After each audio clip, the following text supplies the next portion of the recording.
কুমিরের কান্না কাঁদতে মাননীয়া মুর্শিদাবাদে গেলেন। সামনেই ২৬-এর ভোট, তাই তাকে আপনারা পাবেন পাশে। আপনারা যদি কেউ দাঙ্গা করেন, ২৬ জন নিরীহ নাগরিকের প্রাণ গেল, কিচ্ছু আসে যায় না তাতে। তাই তো আজও মাকুদের মনে সন্দেহ, পাকিস্তানে যদি কোথাও সন্ত্রাসবাদী ঘাঁটি থাকে। তো নমস্কার জনগণ, সবাইকে স্বাগত জানাচ্ছি রিক্যাপ রাজনীতির ১৯ নম্বর এপিসোডে। নমস্কার। তো চলুন জনগণ, অপারেশন সিঁদুর থেকে মাননীয়ার মুর্শিদাবাদ ট্যুর, সমস্ত কিছু নিয়ে আজকের চুলচেরা আলোচনা শুরু করা যাক। मुर्शिदाबाद में मैं पहले जा सकती थी, लेकिन जब तक हमारा कोई चीज अगर कुछ हो, स्टेबिलिटी ना आए, पीस मेंटेन ना हो, तब तक हम लोगों को जाके डिस्टर्ब नहीं करना चाहिए। হ্যাঁ মাননীয়া, একদম ঠিক করেছেন। যতক্ষণ ওখানে দাঙ্গা হচ্ছে, খুনোখুনি হচ্ছে, তখন আপনি ওখানে গিয়ে কী করবেন? যদি একটা গুলি এদিক থেকে ওদিক হয়ে আপনার গায়ে লেগে যায়, সাধারণ মানুষ মরছে মরুক। বসুন, এসব আমি জানি। সমস্ত পরিস্থিতি নিয়ন্ত্রণে আসবে, শান্তি ফিরে আসবে, তারপর আপনি ওখানে গিয়ে ফুল দিয়ে সুসজ্জিত একদম স্টেজের উপরে দাঁড়িয়ে ১০ লক্ষ টাকা ক্ষতিপূরণ ঘোষণা করে দেবেন। ব্যাস, ঝামেলা শেষ। আমি বলবো, যারা মারা গিয়েছে আমি কোনো সম্প্রদায় হিসেবে দেখি না, মানুষ হিসেবে দেখি, তাদের প্রত্যেককে আমাদের সরকার ১০ লাখ টাকা করে পরিবারকে সাহায্য করবে। আচ্ছা জনগণ, আপনারা একটা প্রশ্নের উত্তর দিন তো, যে এই ওয়াকআপ সংশোধনী আইন নিয়ে আন্দোলন করলো কারা? প্রতিবাদের নামে তাণ্ডব চলছে। আসুন আপনাদেরকে ছবিগুলো দেখাই, দেখুন একের পর এক বাইক জ্বলছে। এটা কি প্রতিবাদের ছবি হতে পারে? তাণ্ডব চলছে। পুলিশের গাড়ি ভাঙচুর করলো কারা? হিন্দুদের ঘর বাড়ি পুড়িয়ে ছাড়খাড় করে দিল কারা? কি জানেন না? আরে এর উত্তর খুব সহজ, বহিরাগতরা। এবং একটা কমিউনিটি আর একটা কমিউনিটির উপর ছাপিয়েছেন। আর এই জেলায় আমি দেখছি বহিরাগত কিছু লোক এসে ধর্মের নামে বিধর্ম কথাবার্তা বলে তারাই কিন্তু দাঙ্গা ঘটিয়ে সবচেয়ে আগে পালিয়ে যায়। এর আগে ২৬,০০০ জন শিক্ষক শিক্ষিকার চাকরি খেয়েছে বিজেপি সিপিএম, মুর্শিদাবাদে দাঙ্গা করিয়েছে বহিরাগতরা। তাই আমাদের শাসক দল তৃণমূল কংগ্রেস কিন্তু কিচ্ছু করেনি, তারা কিন্তু একদম ধোয়া তুলসী পাতা। কিরকম ট্যারা কথা বলছে দেখেছেন? মুর্শিদাবাদে দাঙ্গার জন্য সবাই যখন তৃণমূলের দিকে আঙুল তুলছে, রাজ্য পুলিশের পরিকল্পিত নিষ্ক্রিয়তাকে দায়ী করছে, তখন পুলিশ নয়, তৃণমূল নয়, কখনো বিরোধী, কখনো বিএসএফ, কখনো বহিরাগতদের দায়ী করছেন মমতা বন্দ্যোপাধ্যায়। ও মূর্খ বলে এসব আজে বাজে কথা বলছে। আচ্ছা জনগণ, আপনারা বলুন তো, যে এই আপনাদের ফেভারিট বলিউড সেলিব্রিটি আর আমাদের প্রিয় মাননীয়ার মধ্যে মিল কোথায়? এই যে আপনাদের ফেভারিট সেলিব্রিটিরা, এনারা অপারেশন সিঁদুর নিয়ে কোনো কথা বলে না। ও বাবা, কারণ তাদের ইন্টারন্যাশনাল ফ্যান বেস নষ্ট হয়ে যাবে না, তাই তাদের মুখে কুলুপ। তেমনই আমাদের মাননীয়া, ইনি যদি এখন সেই সমস্ত দাঙ্গাকারীদের, হরগোবিন্দ দাস, চন্দন দাসের খুনিদের শনাক্ত করেন, তাদেরকে শাস্তি দেন, তবে তো তার ভোট ব্যাংক নষ্ট হয়ে যাবে না, তাই তিনিও তার মুখে কুলুপ। কি বলে? কেসা লাগা মেরা মজাক? আমি কি আপনাদের কাউকে বলেছি কেউ কারো বিরুদ্ধে দাঙ্গা করুন? হ্যাঁ, ওপেনলি মিডিয়ার সামনে না হয় আপনি বলেননি তাদের দাঙ্গা করতে, কিন্তু সেই সমস্ত দাঙ্গাকারীদের তো আপনি তোষণ করেন, সেটা তো আপনি নিজেই স্বীকার করেছেন। আমি কিন্তু ইফতারে যাচ্ছি, আপনারা বসবেন। আমি তো মুসলিমদের তোষণ করি, ১০০ বার যাব।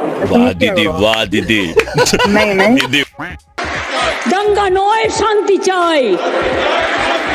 মৃত্যু নয়, জীবন চাই। বাহ, এখন দাঙ্গা নয় শান্তি চাই, আবার যখন দাঙ্গা হয় তখন সেই দাঙ্গাকারীদের সাপোর্ট করেই আপনারা বলেন যে না, এটা দাঙ্গা নয়, এটা আবেগের বহিঃপ্রকাশ, দাঙ্গাকারীদের রক্তই আমাদের রক্ত।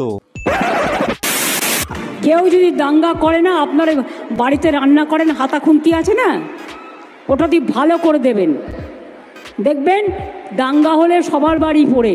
আচ্ছা মাননীয়া, আজ আমাদের মুর্শিদাবাদের মা বোনেদের সাথে যে ঘটনা ঘটেছে, সেই ঘটনা যদি আপনার পরিবারের মা বোনের সাথে ঘটতো, আর যদি রুজিয়া ব্যানার্জির সাথে এই ঘটনা ঘটতো, তাহলেও কি আপনি সেই একই হাতা খুন্তি নিয়ে সেই দাঙ্গাকারীদের বিরুদ্ধে লড়াই করতে বলতেন? বাড়িতে রান্না করেন, হাতা খুন্তি আছে না, ওটা দিয়ে ভালো করে দেবেন। দাঙ্গার আগুন কারো ঘর পুড়িয়েছে, কারো স্বজন কেড়ে নিয়েছে। শারীরিক ও মানসিকভাবে বিধ্বস্ত মুর্শিদাবাদের মানুষগুলো বাধ্য হয়েছেন বাড়ি থেকে পালিয়ে মালদার ক্যাম্পে আশ্রয় নিতে। ভাই, যেই সময় আমাদের মাননীয়া এই সুসজ্জিত স্টেজের উপরে দাঁড়িয়ে প্রতিনিয়ত দাঙ্গাকারীদের সাপোর্ট করে যাচ্ছেন, ঠিক সেই সময় যারা দাঙ্গা বিধ্বস্ত এলাকাবাসী, যাদের সর্বস্ব লুট করে নেওয়া হয়েছে, তাদেরকে এই স্টেজের সামনে ঢুকতেই দেওয়া হয়নি। অক্ষম মানুষ, আমি হাঁটতে পারছি না, পড়ে গেলে উঠবো না, তাও বলছি যে আমাকে অক্ষম মানুষ, আমাকে যেতে দাও, তাও দিল না। বলছি মুখ্যমন্ত্রী যে এলো, তো আমাদের পোড়া ছাইটি কেন দেখলো না? এখানে কি দেখলো? এখানে তো ফুল সাজানো আছে, ফুল সাজানো তো মুখ্যমন্ত্রী এলো, আর পুড়িয়ে যে ছাই করে দিয়ে ছাইটা দেখতে এলো না, তাহলে কি করতে এলো? বাহ, এই তো মা মাটি মানুষের সরকার। মমতা দি দিন রাত এক করে আপনাদের জন্য খেটে চলেছে, আপনাদের জন্য কাজ করে চলেছে। তুই চুপ রে বাবা, তুই চুপ। হ্যাঁ, ইনি হচ্ছেন সায়নী ঘোষ, যিনি অভিনয়টা বেশ ভালোই পারেন, তবে সেটা হইচইয়ের সেটে নয়, রাজনীতির মঞ্চে। सानी लगाओ লাগাও। যখন অযোধ্যায় রাম মন্দির উদ্বোধন হয়েছিল, তখন এই সায়নী ঘোষ বলেছিলেন যে মন্দির বানানো মানে নাকি যে দেশের যুব সমাজকে সেই মন্দিরের সিঁড়িতে বাটি ধরে বসতে হবে। মন্দির বানান, তাতে অসুবিধা নেই, কিন্তু যুবকরা বুঝতে পারছে যে এতগুলো মন্দির হচ্ছে, নিশ্চয়ই আমাদের বাটি ধরে মন্দিরের সিঁড়িতে বসতে হবে, সেই জন্যই তৈরি। তা বলছি, এবার আপনাদের নেত্রীও তো দীঘায় জগন্নাথ মন্দির উদ্বোধন করলেন, তো এবার কি বলবেন? জয় জগন্নাথ, জয় প্রভু। হ্যাঁ, জয় জগন্নাথ।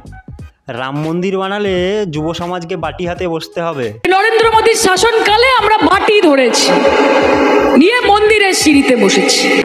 আর জগন্নাথ মন্দিরে সমস্ত ভক্তবৃন্দদের আমাদের মাননীয়া সরকারি চাকরির জয়েনিং লেটার দেবে।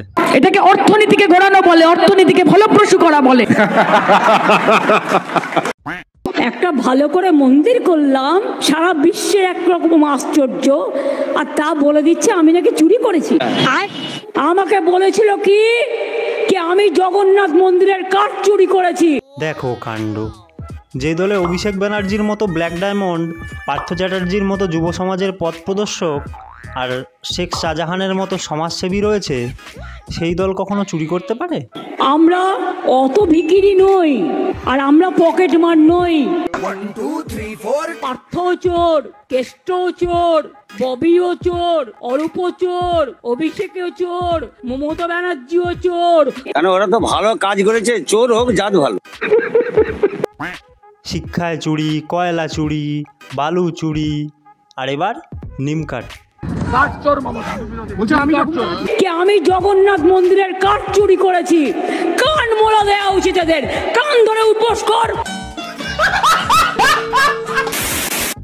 গত 7ই মে পেহেলগাম হামলার যোগ্য জবাব দিয়েছে আমাদের ভারতীয় সেনারা।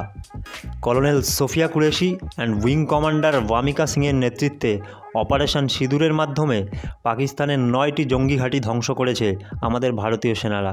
স্বভাবতই একজন ভারতবাসী হিসেবে আমাদের গর্ব হওয়া উচিত, কিন্তু না, জানেন কি, এমন কিছু পাকিস্তান প্রেমী আমাদের ভারতেই রয়েছে, যারা থাকছে ভারতে, ভারতেরই খাচ্ছে, আর দরদ দেখাচ্ছে পাকিস্তানের জঙ্গিদের হয়ে।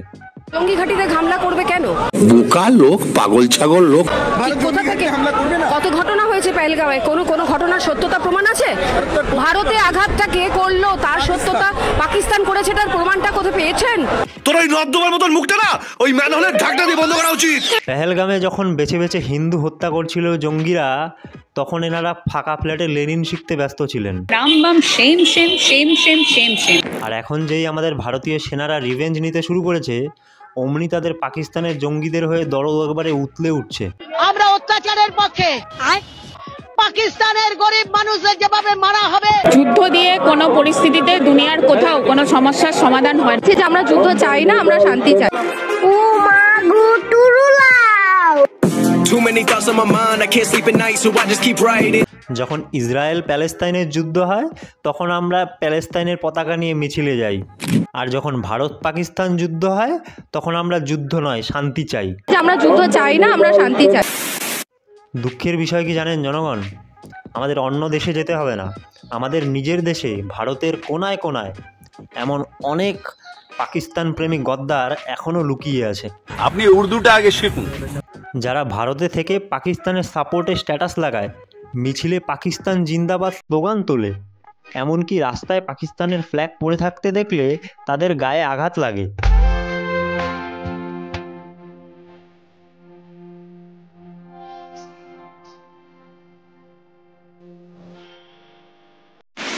এমনকি এই যুদ্ধ আবহে সিপিএমের সবচাইতে ইন্টেলেকচুয়াল আইনজ্ঞ নেতা বিকাশ রঞ্জন ভট্টাচার্য বলছে যে পাকিস্তানের সাথে যুদ্ধ করার কি দরকার। নরেন্দ্র মোদীর উচিত পাকিস্তানে যদি কোথাও কোনো জঙ্গি ঘাঁটি থেকে থাকে তবে দুই দেশের সরকার কথা বলে সেটাকে ধ্বংস করা। পাকিস্তানে যদি কোথাও সন্ত্রাসবাদী ঘাঁটি থাকে, পাকিস্তান সরকারের সঙ্গে কথা বলে যৌথভাবে সেই ঘাঁটিকে ভাঙার চেষ্টা করা, এটাই নির্দিষ্ট লক্ষ্য হওয়া উচিত। ভাই, যে দেশে জঙ্গিরা মারা গেলে তাদের গায়ে জাতীয় পতাকা জড়িয়ে বীরের সম্মান দেওয়া হয়, সেই দেশ কিছু দালালকে এই দেশে রেখে গিয়েছে, ঠিক এনাদের মতো। চিনে রাখো ভালো করে আমি দেশের নেতা, সে আনাকে বানাই গাধা, সব কালোকে সাদা।